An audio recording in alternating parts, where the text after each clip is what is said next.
I was asked to introduce myself. Now, I'm Wynand Coetzer. I don't know if there's anything else to say, but apparently that's not good enough. So let me quickly run through my professional life. I started out, I'm still an electronics engineer. Signal processing, speech processing to be more exact. I was a professor in telecommunications and signal processing, but after a while I decided no, I'm not going to die at the university, and I started my own company, an electronic software and hardware company. That was quite successful. We were eventually about over 200 people when we sold it. And then I decided I can't just become an electronics engineer, a lecturer at the university again. So I'm going to try and mentor small companies, startup companies, and figure out what did we do wrong, because even though it was a relatively successful company, it didn't end up to be the #1 competitor in the world. And if I look at the technology, we should have been. So what did we do wrong? Okay, I'll talk about that a little bit. But let me start out. I was asked not to provide you with any theory. Apparently you know all the theory. That made me very, very jealous, because after all these years, I don't know all the theory. So maybe I should ask you to lecture me. But I can't go through a whole lecture and not give you any theory. So I'll give you some theory, but I'll also tell you some stories. So let's look at it. I decided to look at the 7 biggest mistakes that startups make. But before we get there, let's define a startup. A startup is a new company that's still looking for a validated business model, and I emphasize validated. I mean, it's easy to come up with a business model, but it's not necessarily going to be a success. So it's a business model that's shown through experimentation that it is really successful. Now, what is a business model? A business model is that somebody is willing to give you money for whatever it is that you provide. So in other words, you're providing a service that's valuable enough for people to pay you. Okay, that is a startup. You're still looking for a business model. In other words, it must be new. There must be some innovation. Otherwise, you know what the business model is. If you're just imitating somebody else, it's simple. You just do what they do. If you do that, that is a 0th deadly sin. You will not be successful. You might as well not try. So I'm not even mentioning that. Okay? You should also not commit suicide and all the other sides. So I'm not even mentioning that. Those are all sins that you should just not even consider. Okay, so let's look at the 7 sins. First thing is you start with the wrong team. It is actually, in the end, all about people. Secondly, you could have the wrong leader. Could be a good team, but the wrong leader. You could be fixated on technology, and I'm working with engineers most of the time, and that is a big problem. They believe this technology is so grand, everybody will want it. And then unfocused, try everything, everywhere for everybody. Or the other one is accepting venture capital while you're in startup mode. Now, I think that might be a little bit of a shock to you. I'll try to convince you about that one. It is a very deadly sin. Okay, then the shotgun approach to marketing. I'll explain a little bit more what that is and try to convince you not to do that. And then don't target the consumer market. And I think that's a little bit of a shock to you as well. As a startup, don't even think about the consumer market. I'll try to convince you about that. About these last 3, who's convinced already? If you're all convinced, we can actually go home now. Who thinks, no, I lost the plot? It's typical engineer. Surely you can target the consumer market.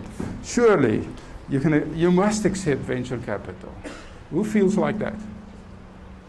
Honestly. Okay? Right, I'll prove you wrong. Or you can prove me wrong. Okay. Let's look at teams. What is a team? It's a small group of people. They are committed. That is really important. It's like the difference between a chicken and a pig. If you look at your breakfast plate, then the chicken is involved and the pig is committed. So that is what you want. They must have a shared goal. One goal for everybody. They must have a good team leader, and they must have specialized roles. There's no point in going to play soccer if you've got 11 goalies. There's no point in that. everybody must know what they're supposed to do, and it must be different because you've got many different roles to fill. So let me tell you a story, 2 stories in actual fact. I invested in a company, not my own, later on a different company. That company we sold successfully to GE in America, General Electric. So you would say, okay, that was a good investment, and it wasn't a bad investment. I'm happy I made the investment, but I'm very, very sad that we didn't get 5 times more for this sale. And the reason why I say 5 times is, at the same moment, General Electric bought 2 companies. This company that I invested in, and another company. And they were basically doing very similar things, using very similar technologies, but addressing different markets. And the 2 together fitted very well. It was very obvious why GE wanted the 2 together. But they paid 5 times more for the other company and for the one that I invested in. And there was actually one reason for it. The company that I invested in had a dysfunctional team. Very gifted individuals, 4 very gifted individuals.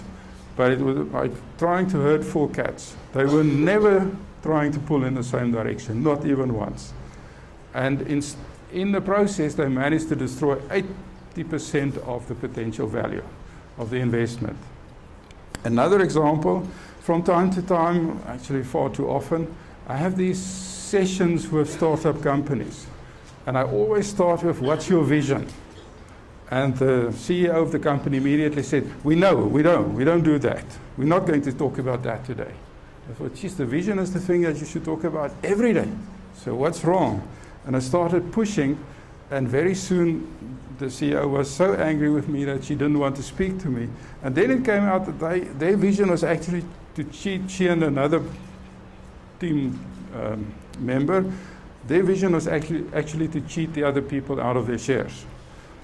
And the meeting broke up in total chaos. I didn't even send an invoice because I knew it wasn't going to be paid. But I thought I actually did them a huge favor. So when you start your startup, don't just look at people around you and say, we have 3 or 4, I like these guys, it's nice. I'm telling you now, it's more important to choose the right partner if you want to have a partner for a business than for a marriage. And a marriage is relatively simple if you make a mistake. It's a divorce, everybody understands how it works, it's a little bit traumatic for a while and then it's over. In a business, it's never over. It is,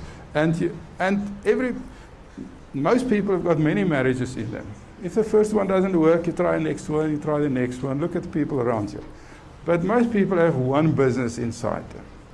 And if you screw that up by choosing the wrong partners, you basically screwed up your life.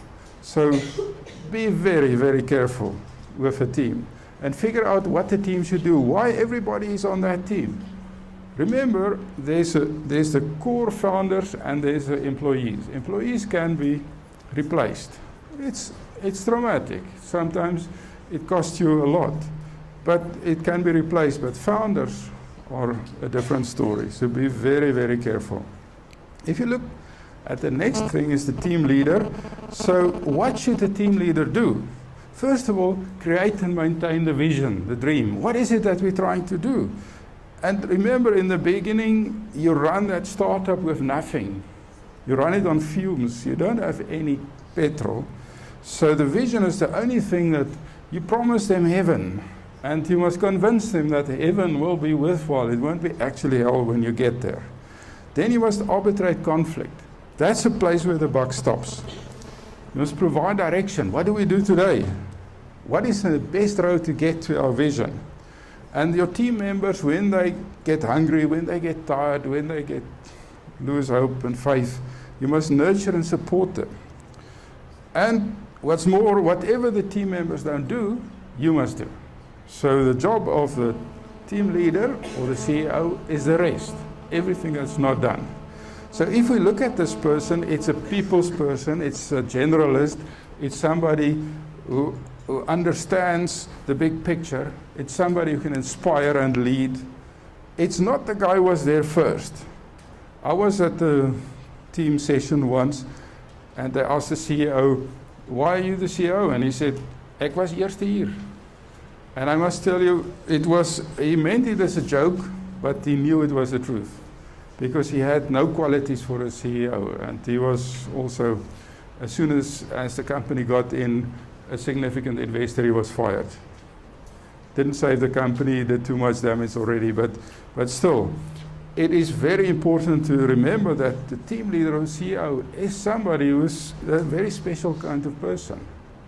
And the job of the team leader or the CEO is to make sure that everything works. And not to try and do something better that is already being done well enough. Then, technology fixation. I see that so often, and there are so many examples of that. But remember, technology is just a means. It's just a way to give your customer something that he's willing to pay for. So first of all, select one right opportunity. Fixate on the users. You must fixate, but on the users, because your technology is not going to give you money. The users are going to give you money. Then, in order to really give the users a solution that they like, you should use a design-based approach where you immerse yourself into the users and in their situation, do agile product development, and everything, actually, if you look at it, is a search for a solution. It's a search for what is it that people really want, what is it that they like, how does it actually work. I was once asked to do a little bit of a due diligence on a company close to the railway in Cape Town. Now, when I walked out of there, I realized they were not too close. I mean, they were not close enough. They should have been on the railway so that I never had to go and visit them in the first place. But they showed me a lot of technology, which wasn't really that impressive. And by the end of it, they sat back and they wanted praise. And I asked them, well, who's going to buy this technology? And they looked at me absolutely stunned. And the CEO said, that is the stupidest question I've ever heard in my life. And I said, well, okay, I know I'm stupid, so please answer me. He said, everybody. I said, no, that's not right. I'm not going to buy it. I said, well, then we'll find people clever enough to buy it. So with that kind of approach, you don't have a bright future. There was another company in Cape Town, nice guys, really nice guys. My heart bled for them. They called themselves St. James because they lived in St. James, you know, typical engineering approach to marketing. And they decided that, well, actually, if you look in process engineering, big processing plants, mining, big factories and so on, they've got a system called a SCADA, which is your eyes and ears into the plant. It tells you what's going on. Now, the SCADA market is probably about 30 years old. They decided they are going to write a SCADA that's going to take over the world after 30 years. And I asked them, but why? Why would anybody be interested in a new piece of software after they used this technology for 30 years? They said, you know, we used object-oriented design principles. I said, well, what difference does it make to the end user? If you put yours next to the other one, what difference will the user see? He doesn't look into the design, he doesn't look into the code, he doesn't know what you've done there. He said, well, our colors are much nicer. You know? So, and then he kept on explaining to me about object-oriented design. And he never could get the point that this is too late now. This great technology, but the solution is already long gone. And he kept on believing that the technology will make them win until they close the shop completely. In my own case, in my own company, we developed something called an ACD, an automated call distributor. If you call a call center, I don't know if you like calling call centers, but when you get to the call center, there's some voice speaking to you, telling you some nonsense before they play you horrible music. And then it puts you on a queue and it tries to distribute you the calls fairly. So that's called an automated call distribution system. And we developed one because we love the technology. thought, yeah, so, we've just got the right skills for this. And there wasn't really anything like that in South Africa at the moment, or marketed in South Africa at the moment. And we were very, very happy with our technology. And what happened is we managed to make great inroads into the market. I'll talk about that a little bit later. Just when we sat back and said, yes, this is fantastic. We understand marketing now. And we are really successful. We are definitely the market leader in South Africa. Then all the big companies like Lucent, the old AT&T, and Alcatel, and all the big companies came in and said, thank you very much. You've developed a market in South Africa, and now we will just come and sell here. Because ACDs were well known in America and in Europe and in the Far East. So we basically just did market research and market development for the big competitors.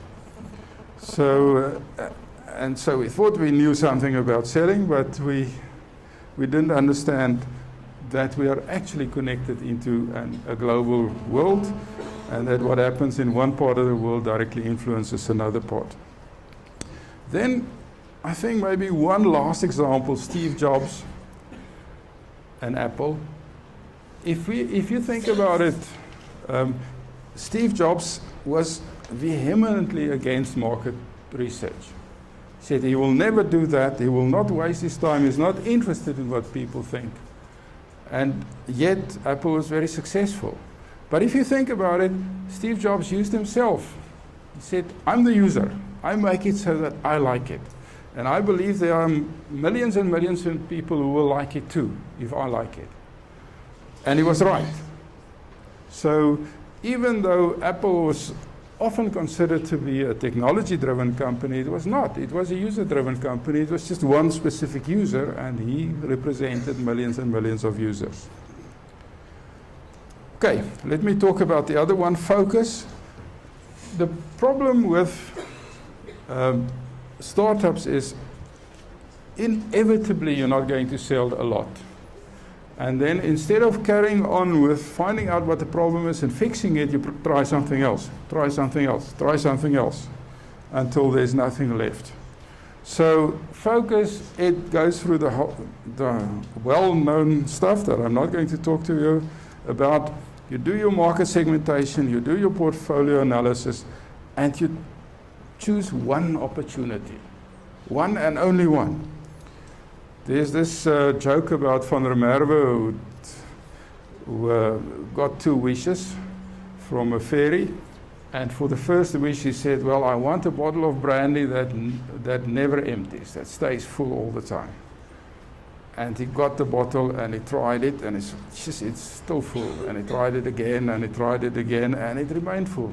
And he said, yeah, this is fantastic. And she said, for your second wish, he said, give me another one just like that. Now that is what people often do. They say, here are 2 brilliant opportunities. Let's try them both. It's exactly the same thing. One is good enough. One bottle of brandy that remains full is good enough. 2 is not better. So focus on one. As a startup, you don't have much of a, you really don't have enough resources to develop any market segment. So at least don't try to do 2 for the price of 1. You'll just end up with nothing for the price of 1. I once did a strategic session with a company in Technopark, and when we got to the session, and he booked 2 days, and I thought that's a lot of time. But when we got there, he pulled out a sheet, and it was a printed page, and he had the technology that they could market. He had them listed 1 line at a time, a full page of them, 30, 40 different technologies that they could market. And I said, well, you must be mad. We cannot analyze 40 different opportunities in 2 days. It's not possible. So I said, choose the one that you think is most likely, and choose the one that you think is least likely. And then we analyze them. We've got 2 days. We can analyze 2. And we analyzed the one that's most likely the first day, and at the end of the first day, he was very dejected because we just couldn't find a real exciting opportunity. And then we tried the least exciting one, and we analyzed it, and he got more and more excited, and eventually said to me, but no matter how we look at the market, this is telephone number figures. And they decided to focus on that one, on that specific one. And now they are doing very well. They moved to America, they're making inroads in the American market, in the European market, and in the Asian market, and if I'm not mistaken, they're market leader in all three of them. By just dropping 39 opportunities completely and focusing on one. So, let's talk about the remaining three sins. That's the ones that I think more controversial. Don't accept venture capital. Don't try a shotgun approach to marketing, and don't target the consumer market. So in order to try and convince you, let me start here. A startup addresses a new market. If you address an existing market, where there's an existing competitor, and especially an existing entrenched competitor, you've got no chance. Forget about that. Don't even start. So it's an innovation. Now, innovation as a process has been studied extensively and still studied extensively. And the diffusion of innovation, in other words, the rate at which people accept an innovation is slow. It's always slow. So, let's just look at a little theory. Why is the rate of innovation or the diffusion of innovation slow? And from that, I will try to convince you about the last three deadly sins. So the theory is as follows. Well, the basic assumption is we're not living in an age where computers are trading with computers. It's still humans. Somewhere the basic decisions are made by humans. So it's transactions between humans and not between machines. And then if we say it's humans, then we must look at human characteristics, and humans are inherently risk averse, and they prefer a reference. Not prefer, most of them demand a reference. They will not try something new unless they know somebody acceptable who's already using it successfully. Do you know this concept of an acceptable reference? Do you know this concept? Have you done this? Is this the theory that you've covered? Part of all the theory that you know. Who knows about this? Okay? Right. So let's start with that. Simple. You're not going to adopt something new. Now, I'm not talking about replacements. Not say a new cell phone after you've had 10 previous cell phones. That's a replacement. It's trying it for the first time. So you can say, well, I bought my cell phone without a problem. Why? Because many of your friends had cell phones. You had references. You could see it was working. But that first poor guy who didn't have a reference, I mean, there was a risk involved. There was also a small problem. There was nobody to call. But let's quickly look at a small simulation that I wrote. That's a program. Let me start it, and then I'll explain what you see. Okay, what you see there is actually a population of 5,000 people, small little squares on top. If a person is grey, it means he's in the population, but he's got no need to buy anything. There's no specific need. If he's white, it means he's got a need, a buying impulse. He wants a solution for something, but he doesn't have a reference, so he doesn't accept, doesn't adopt the new one. If it's black, it means that he has adopted the first time, and after that, he's not really part of it anymore. So let's just start and see what happens. In the beginning, we see many white dots and a few black dots, which means there are many buying impulses, needs, but not many references, and that's why lots of people don't adopt, because they don't have a reference.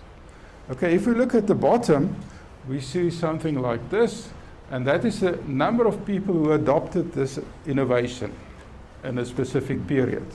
So over time, we can see that it grows exponentially and then it dies out. And the reason why it dies out is because once a person is adopted once, he's out of the equation, out of the model. After that, if he wants to buy something again, it's a replacement, and it's not part of the model. So it doesn't say the market is dead now, it just says that everybody has adopted once. And from then on, they don't need a reference. They can use themselves as a reference. Does that make sense? Okay, and if you look at this, I think you've seen this life cycle of a product before. Let me quickly do it again, because I spoke so much. So we start off. There's no first reference, so let me force somebody to be the first reference. And that is a particularly bad choice, because it doesn't seem to be an acceptable reference to anybody. And so let's try another person. Okay, and then we can see at the bottom how it grows exponentially, and then it saturates. Okay. Happy? Right. Let me stop that.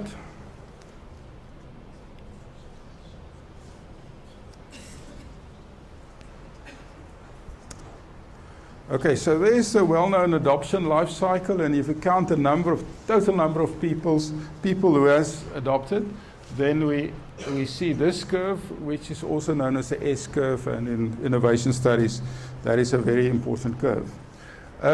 If you think about this and we say people want a reference, then what we actually have is a network of reference, or a reference network.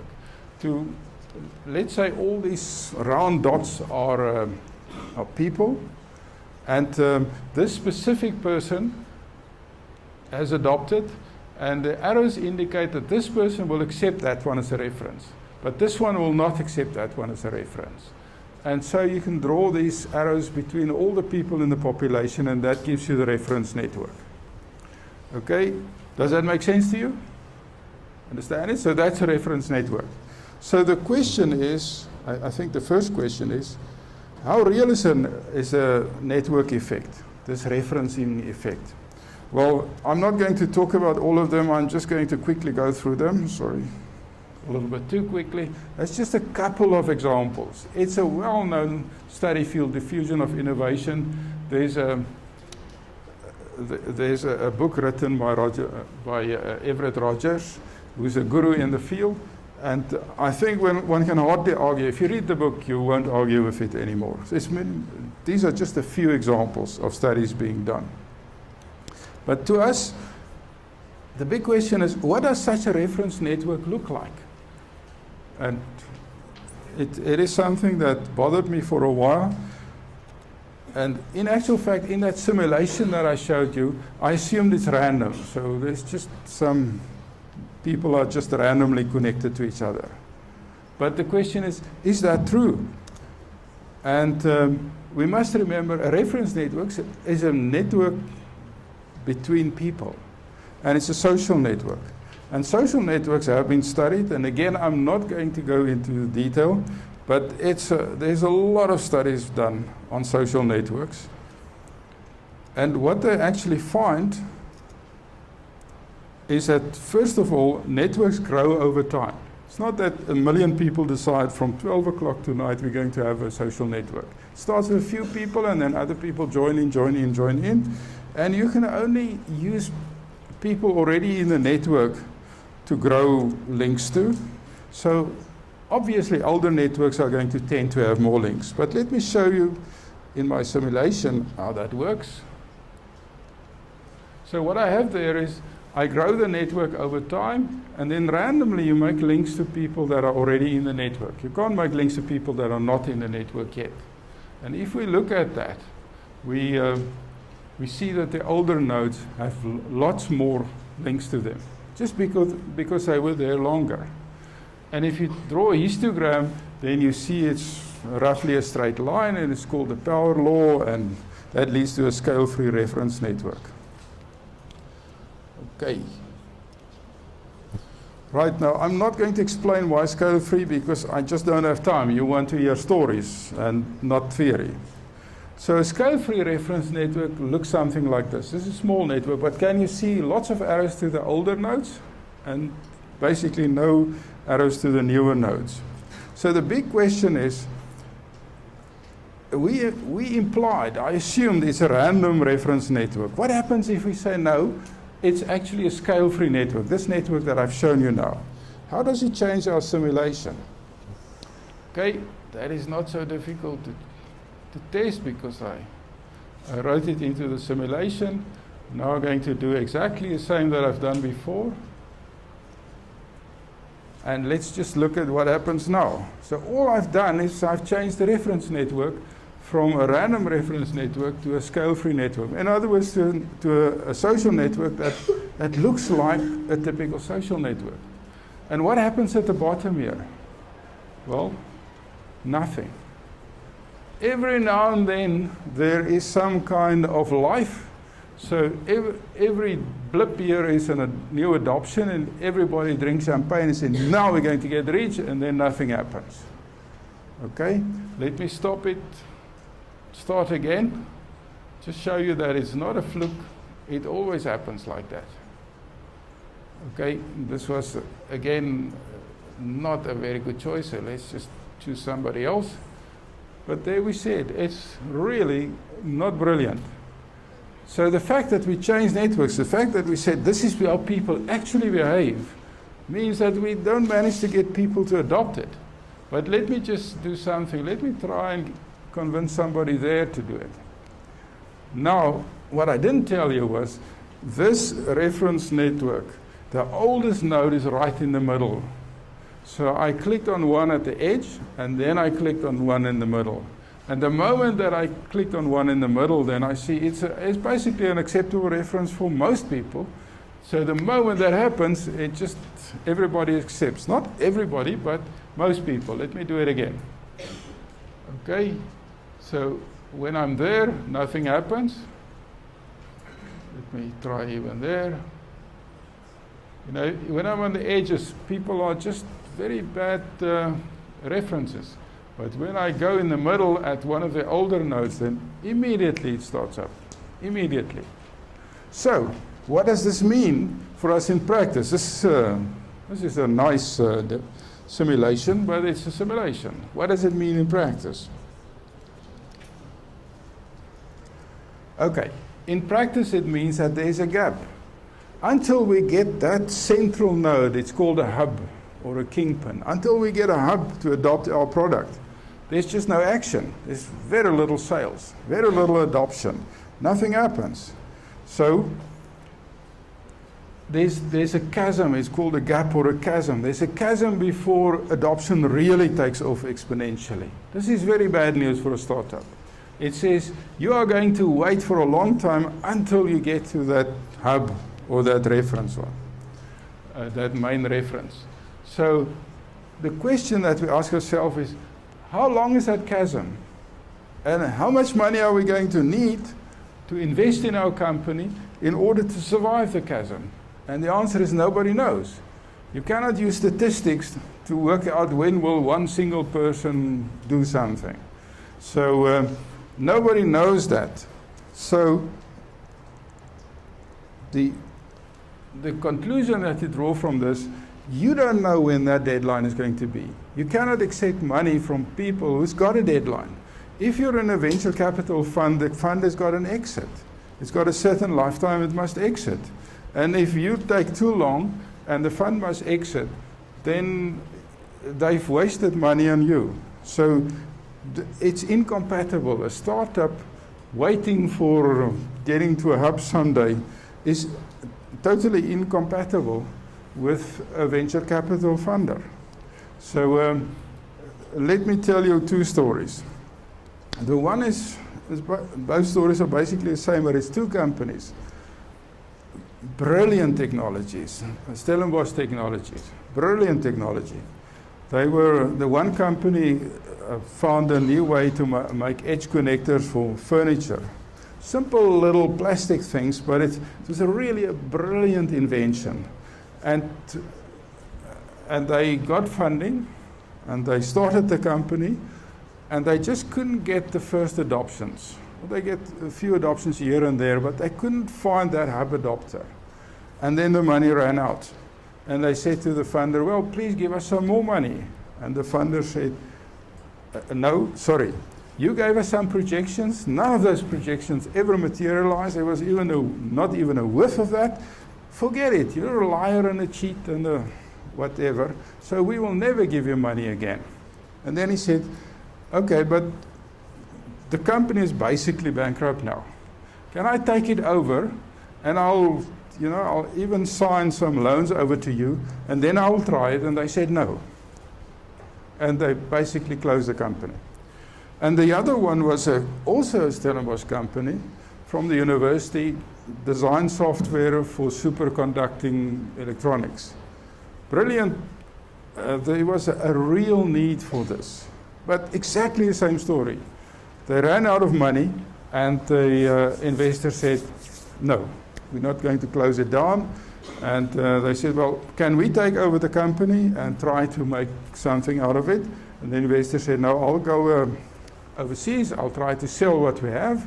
Now, what you have is, if you've got no people and you've got a disk full of code, you basically got nothing.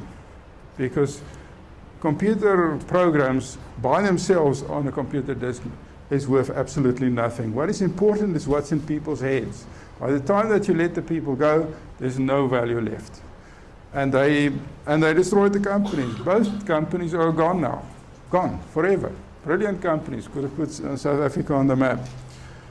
If the companies structured it differently, didn't take the venture capital, and survived by the skin of their teeth, they could have stayed for the chasm period, they could have found a hub, and they could have been brilliantly successful. It's very sad cases. Now, why did the investor said, no, you're not allowed to take over the company? Let me explain this to you. Remember, a venture capital manager is not the owner of the money. He's the manager of the money. And if he says an investment failed, it's a black mark against his name. But if he says an investment failed and it turns out to be successful, it's 2 black marks against his name. So when he stops investing, it must fail, otherwise he gets another black mark. The danger for him is not that the company will not be successful if he gives it back to the owners. The danger is that it will be successful. So it is a total mismatch. Have I convinced you? Later, when you grow exponentially, it's a different story. Then you need money for growth. Then you've got a horizon, you can make predictions, then take venture capital, but not before the chasm or in the chasm, because you don't know how much money you're going to need and you're going to run out of money. Okay? Have I convinced anybody? Okay, thanks very much. Right, difficult lot to convince. Huh? Okay, so remember, if you're in a scale-free market segment, you are there's no exponential growth until you get that hub adopter. But once you get that hub adopter, then the growth is very quickly. It happens just like that. So adoption by hub is what is mathematically called necessary and sufficient for growth. So just remember that. But now the next question is chicken and egg. Which is first? You need an adopter to kick off the adoption life cycle. But an adopter doesn't want to adopt because he's got no reference. So where do you get that first reference? Where does the cycle start? Yep. Okay, and the answer is people have got different profiles. You get people who are more risk averse and people who are less risk averse. And I can talk about these profiles for a long time, but let me just say, you get 2 interesting ones for a startup. The one is visionaries, people who can see things that are not there already, and pragmatists who says, no, I want a reference. I always want a reference. And the question is, where do we find our hubs? Now, let me try and convince you the hubs are not amongst the visionaries. Visionaries are people that say, I will take a chance. I will try to make it work. I'll see if I can get it to work. A pragmatist says, no, I definitely need a reference. And the reason why visionaries are not hubs is because of the fact that they're less risk averse. They fail every now and then. And pragmatists basically never fail.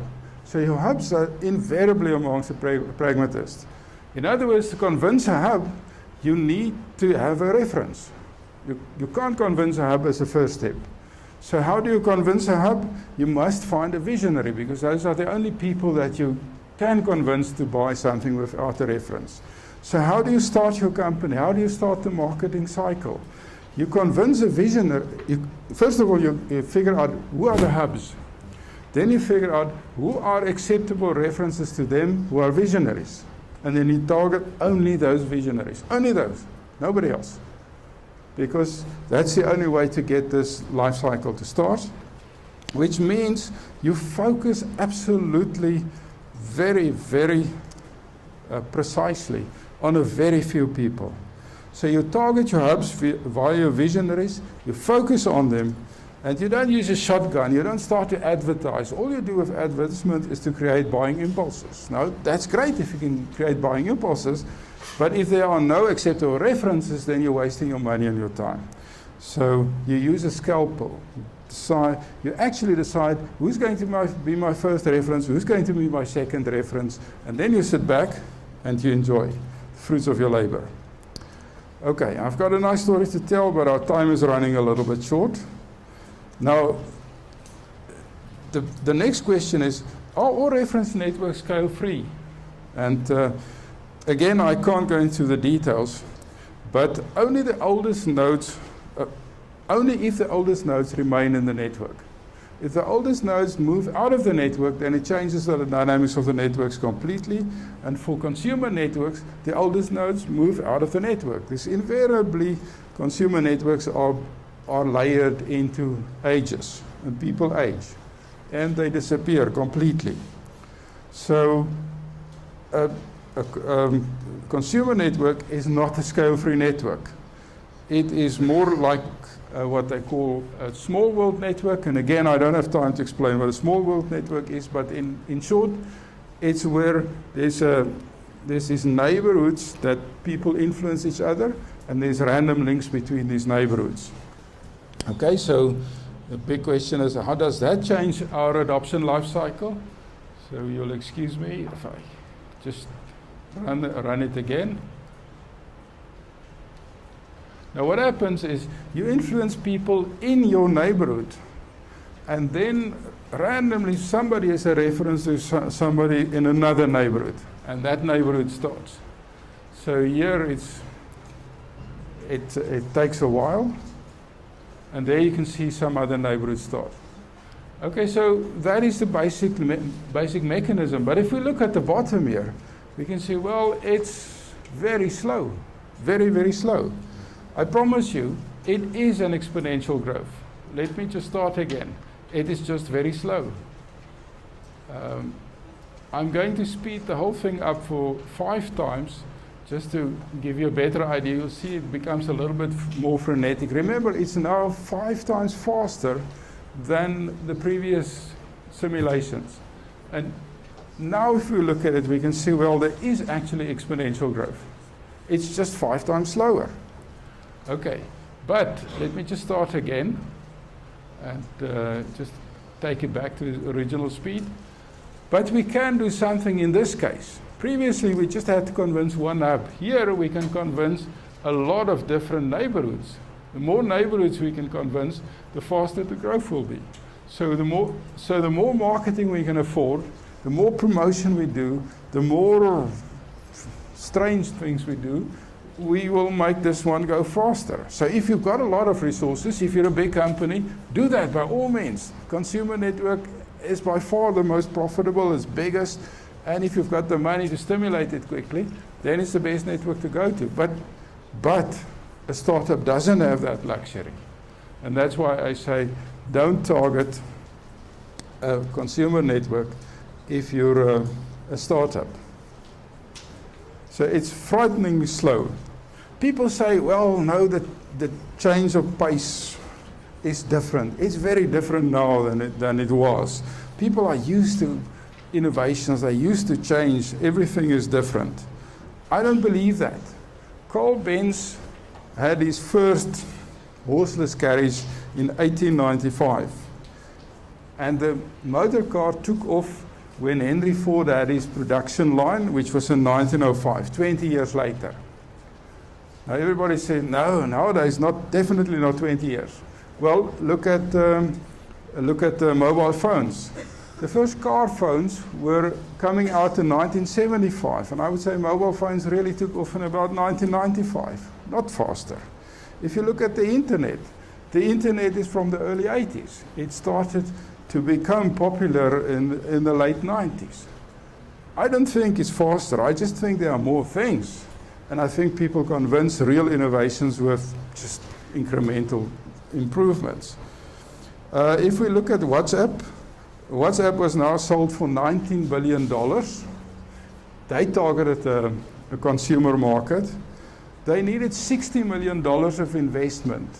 They broke even maybe after 3 years, maybe. I mean, a South African company, what chance have you got of that kind of thing? So I think WhatsApp is the exception that proves the rule. So it's not practical, and it's better to stay with them. So how does a startup survive? Well, I think, let me just finish there and say, I think that's the best advice. If you want to have your own startup, you have to be patient, you have to believe, and you have to be totally unreasonable with reality.